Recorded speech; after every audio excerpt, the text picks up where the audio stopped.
A few years ago, I read a book titled The Jewish Phenomenon. A fantastic book.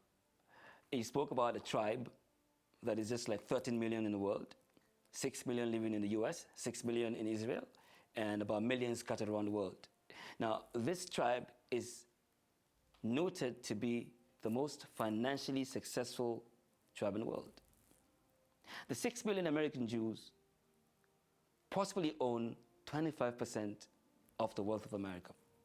There are 300 million people living in America, and 6 million people probably own 25% of that wealth. So they are leaving 294 million people to share the remaining 75%.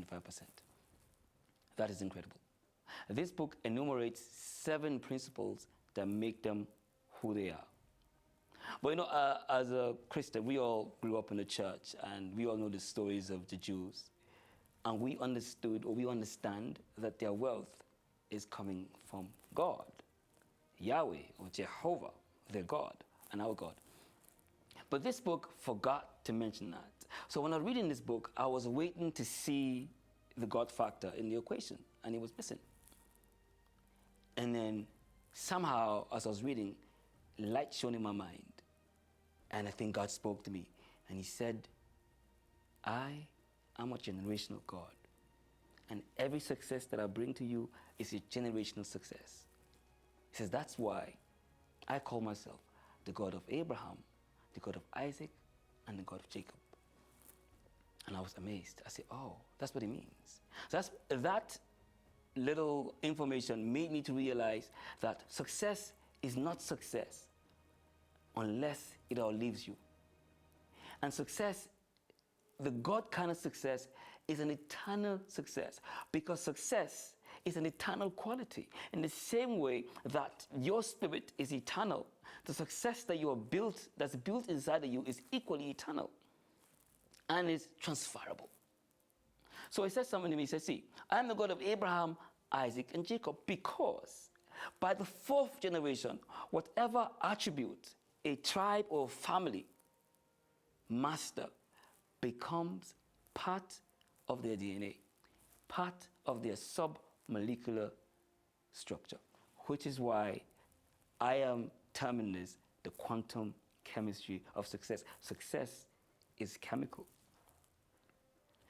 Success is subatomic. Success is molecular. Success is in your DNA. It's part and parcel of who you are. Now, this is how it goes.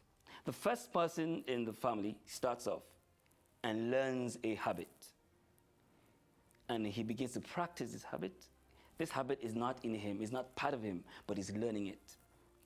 When he has a son, the son is born and starts to grow to see his father doing something. That becomes a family culture for him. This is how we do things in my house. By the time that son has another son, the third one sees it as a pattern, because his grandfather is doing it, his father is doing it, and then he just takes it naturally because this is all he's seeing. This is his whole universe is built around this behavior, this pattern. By the time this thing gets to the 4th generation, the behavior, the habit that they're learning, that's become a behavior, that's now a pattern, sinks into the essence of their family and then becomes a part of their nature. This is the reason why some families have certain behaviors. Say, oh, people in this family act this way because a pattern had been practiced up until 4 generations. There are certain young men that I've met. When you meet them in their lives, everything works for them. They go to school at the right time. They go to secondary school at the right time. They're done, they go to university. They finish, the next thing you see, they have a job. Everything works perfectly. It's because someone sowed the seed. 4 generations or more, that is being harvested in the life of these people. Every tribe is usually a family. You know, we all start as maybe one unit, and then we grow into a clan, and then we go into a tribe, and then these attributes begin to become a part of us. So if there's something that you're looking for, if there's an attribute that you want, If there's a bad attribute in your family lineage or in your tribe, what you need to do is to break off. The same way God made Abraham to break off from all of the Chaldees and break off from his father's house to start a new lineage. What you need to do is break off and begin to practice the new attribute that you want your family and your name to be identified with. Then you make sure that the next generation picks up on it, and you continue to the third, to the fourth. By the fourth generation, God had established Israel as a tribe, and their characteristics has become what it is. It doesn't matter where you find these people. They have an attribute and a knowledge and a nature to make wealth.